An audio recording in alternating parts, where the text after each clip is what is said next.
ക്ഷണികമായുള്ളൊരു സൗഖ്യത്തിനായി കൈവെടിയുന്നു നാം ഈ സ്വപ്നശൃംഖങ്ങളെ. Government higher secondary school നമുക്ക് പറ്റിയ കേന്ദ്രം. ഇവിടെ കുട്ടികളല്ലേ? അതെ, അവരാണ് നല്ല ഇരകൾ. ചിലന്തി വലയിൽ എപ്പോഴെങ്കിലും വലിയ ഇരകൾ വീഴാറുണ്ടോ? വീണാലും അവ വലയെ പൊട്ടിച്ചു പോകും. ഓ, അപ്പോൾ കുട്ടികൾ തന്നെ പറ്റിയ ഇരകൾ. അവരെ എങ്ങനെ നമുക്ക് വലയപ്പെടുത്താം? ചൂണ്ടയിൽ മീൻ കുരുക്കുന്നത് താൻ കണ്ടിട്ടില്ലേ? ഇരയിട്ട് കാക്കുക. മീൻ താനെ കുത്തിക്കൊള്ളും. കെണിയിലായ ശേഷം ജീവനായുള്ള ഒരു പിടച്ചിലുണ്ടല്ലോ. ബ്രോ, ഞാൻ ബെല്ലടിച്ച്. കുട്ടികളൊക്കെ പുറത്തു വരുമ്പോ നിക്ക്. നമ്മൾ കൂട്ടത്തിൽ 2 or 3 കുട്ടികൾക്ക് മാത്രം മിഠായി നൽകും. സംശയം ഉണ്ടാകാതിരിക്കാൻ പ്രത്യേകം ശ്രദ്ധിക്കണം.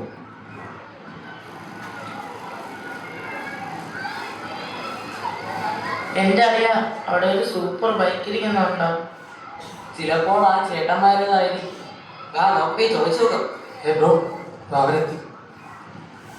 അനിയന്മാർ എത്രാം ക്ലാസ്സിലാ പഠിക്കുന്നേ? 8ാം ക്ലാസ്. എല്ലാ ദിവസവും ഈ സമയത്ത് തന്നെ ഇന്റർവെല്? അതെ. നിങ്ങൾക്ക് മിഠായി വേണം?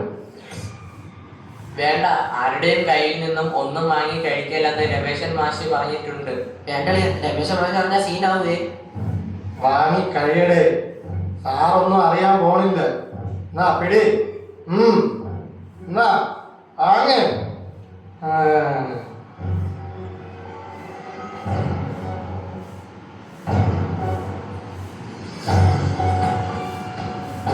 ഇത് ഒരു പ്രത്യേകതരം മിഠായിയാണ്. ഇത് നിങ്ങളെ സ്വർഗത്തിലേക്ക് കൂട്ടിക്കൊണ്ടുപോകും.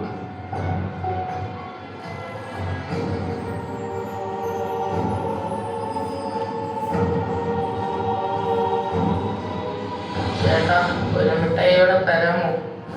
അതിനെന്താ, പക്ഷെ നാളെ മിഠായി വേണമെങ്കിൽ കാശ് തരണം. അപ്പോ നാളെ ഇതേ സമയം ഇവിടെ വെച്ച് കാണാം.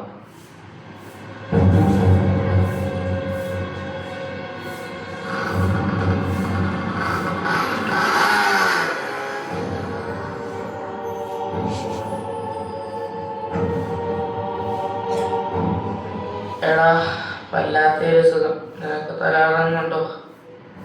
ചേട്ടന്മാർ പറഞ്ഞതുപോലെ മറ്റേതോ ഒരു ലോകത്തെത്തിയ ഒരു പ്രതീതി. എനിക്കും സ്വർഗത്തിൽ എത്തിയതുപോലെ തോന്നും.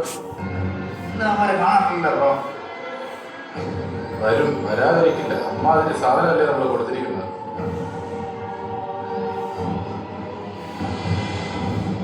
ചേട്ടാ, ഇന്നലെ തന്ന മിഠായി തരാമോ? തരാം, പക്ഷെ എന്റെ കയ്യിലൊക്കെ കാശുണ്ടാവണം. ഇന്ന് കാശില്ല ചേട്ടാ, നാളെ തരാം. പ്ലീസ് എടാ, കാശ് നാളെ തരാം. പോ, കാശില്ലാതെ തരില്ല. പോയെ, പോയി കാശ് കൊണ്ടുപോവാ. പോ. ഇതാ പൈസ, മിഠായി തരും. അല്ലെങ്കിൽ അതിനടുത്ത പൈസ അത് നിങ്ങൾ എന്തിനറിയണം? കൊള്ളാം, മിടുക്കന്മാർ. 2 മിഠായി അധികമുണ്ട്. അപ്പോ നാളെ ഇതേ സമയം ഇവിടെ വെച്ച് കാണാം. ഓക്കെ ബ്രോ, ശരി, നാളെ കാണാം.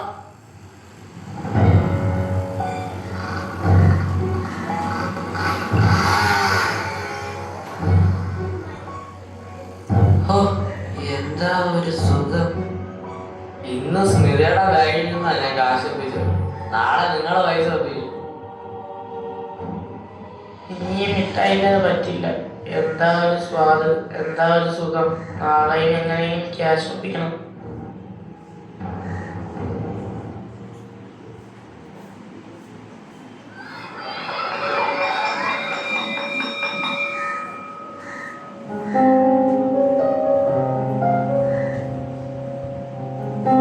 ഇവർക്ക് തന്നെ പറ്റി. ഇവർ സാധാരണ ഇങ്ങനെയല്ലല്ലോ. മാഷേ, ഇവർ ഗേറ്റിന് പുറത്ത് 2 ചേട്ടന്മാരിൽ നിന്നും എന്തോ വാങ്ങി കഴിക്കുന്നത് ഞാൻ കണ്ടു. അത് കഴിച്ച ശേഷം ഇവർ ആരോടും ഒന്നും മിണ്ടുന്നില്ല. നിങ്ങൾ അവരുടെ കയ്യിൽ നിന്നും മിഠായിയോ മറ്റെന്തെങ്കിലും വാങ്ങി കഴിച്ചായിരുന്നു?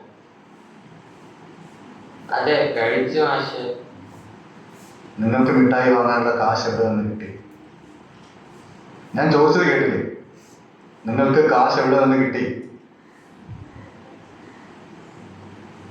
അപ്പോ നിങ്ങളാണ് മിഠായി വാങ്ങാനായി മോഷണം നടത്തിയത് അല്ലേ? അതെ, ഇനി ആവർത്തിക്കില്ല മാഷെ. ആ മിഠായി കഴിച്ച ശേഷം നിങ്ങൾക്ക് എന്തെങ്കിലും ബുദ്ധിമുട്ട് തോന്നുന്നുണ്ടോ? വല്ലാത്തൊരു തലവേദന. നിനക്കോ? സ്വർഗത്തിലെത്തിയതുപോലെ.